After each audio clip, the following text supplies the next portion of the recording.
busted, napakasakit isipin na ang taong iyong minamahal ay hindi ka kayang mahalin pabalik. Ang pangliligaw ay hindi guarantee na magiging kayo ng iyong sinusuyo. Huwag malantod, hindi ibig sabihin na pagliligaw kahit sasagutin ka na yan. Meron pa rin chances na hindi at merong mas malaking chances na ayaw nyo sa'yo. Pangit ka. Ano ba talaga sabi ko? Hindi na uso ngayon yung mag-aas ka ng ligaw. Uso ngayon yung pakiramdaman. So pag gusto mo ako, magparamdam ka. Yung ayun lang, para mamulto. Ayan. May tao sa gilid. At tapos naramdaman ka ng parang something na isang tao na parang gusto mo rin kayo at hindi mo siya gusto dahil sa sarili mo pagkatahilanan.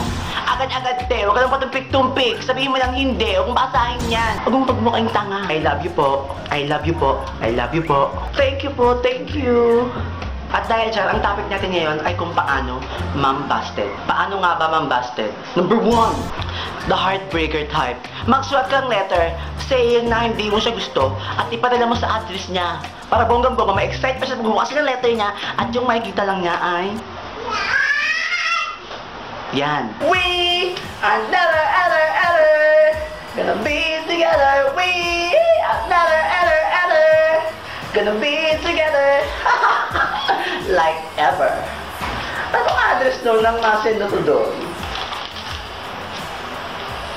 Number 2, the cool type. Ano, tayo na ba? Sorry, pero you're not my type. Let's be just friends. Okay? Number 3, the manghuhula type. Ano, tayo na ba? Sorry, pero marami ka pang makikilalang babae dyan sa labas.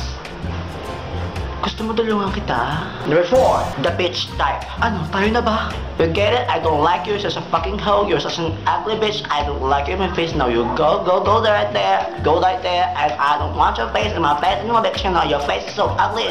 And your face is so beauty. We are not going to be together. We are not going to be together. We are not, darling. We are not. Panglima, the 21 type. Ano, tayo na ba? You know what? I don't really care. I don't care. At ang pinakahuli, pang-anim, the in love type. Hindi sa'yo, sa iba. Ano, tayo na ba? May laman pa kasi ito ito At hindi ikaw yon. So gets mo na, ayoko sa'yo. Sa totoo lang, mas mabuti niyang bastidin mo yung tao hindi mo gusto nang maagasin yung bonggang-bongga, ganat na ganat, as in, to the point na no na agad. Mas maganda niyang no na agad kaysa paasahan mo pa yan. Magmumukha pa siyang tanga at magmumukha kang syukring. Kasi the more na pinapatagal mo pa yung pakikisulit niya sa'yo, the more siya mag-iisip ng mga iba-ibang bagay gaya ng number 1. Ay, baka hindi pa siya makahanap ng magandang timing para sabihin na, oo, gusto niya ako, gusto niya rin ako, oh my God, gusto niya ako, oh my God. Number 2, ay, baka sinusubukan niya pa akong mahalin. Number 3, ay, baka hindi lang siya makakuha ng tiyempong humindi. Number 4, ay, baka inuubos lang niya yung pera ko. Kapal lang mukha. Kapal mukha. Ano na ng ending? Hindi mag-ibit-ibit si kuya. Mag-post ng mga Facebook, mag-Twitter ng mga kabiteran. Kumanda sa akin sa Twitter yan. Mag-tweet ako, mag-tweet. Mag-post ng mga posts na patanga sa'yo. At pakikinig ng pusong bato. Nang ika'y ibigin ko. Kung gusto mo matapos yung paniligaw niya, agad-agad, tawagin mo siya. Lapit dito. Sabihin mo, ayoko sa'yo. Sabi, takbo. Pag hinabot ka pa rin, sabihin mo, stop. Swiping. Actually, madali namang busted ng isang maniligaw. Basta sabihin mo lang niya sa puso mo, yung nasa isip mo, at yung gustong-gusto mo talagang sabihin sa mukha niya, impronto, face to face. Huwag mong galikuran, harap ito, face to face. Tururun. Pero naman, piliin mo naman yung mga word na sa bibig mo. Piliin mo naman, kahit konti, piliin mo naman yung mga konti. Dahil the fact na nilisik mo siya, the fact na binasit mo siya, masakit na. At the fact na malaman niya na hindi mo siya gusto, mas dalong masakit. Tapos sa mga panang-masakit na salita, mga panalait, mga dahilan, mga walang kwentang dahilan, masakit dito yun! Masakit! Masakit talaga. Harapin mo! Face to face!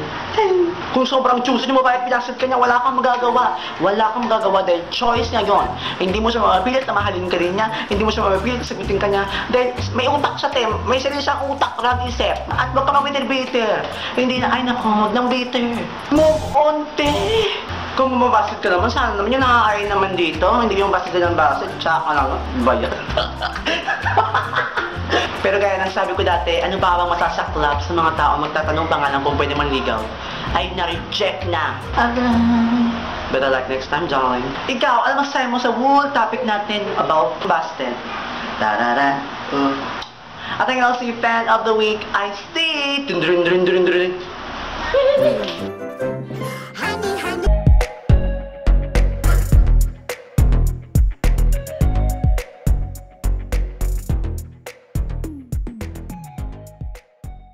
Nga ba na mabasted? Una sa lahat, hindi mo gusto yung mukha niya. Pangalawa, hindi mo siya type. Pangatlo, hindi mo siya kilala agad-agad. Ano, gusto sagot agad, di pa nga kilala. Pang-apat, tsaka. Pang-lima, wala siyang pera. Pang-anim, ang weird niya, parang mongoloid.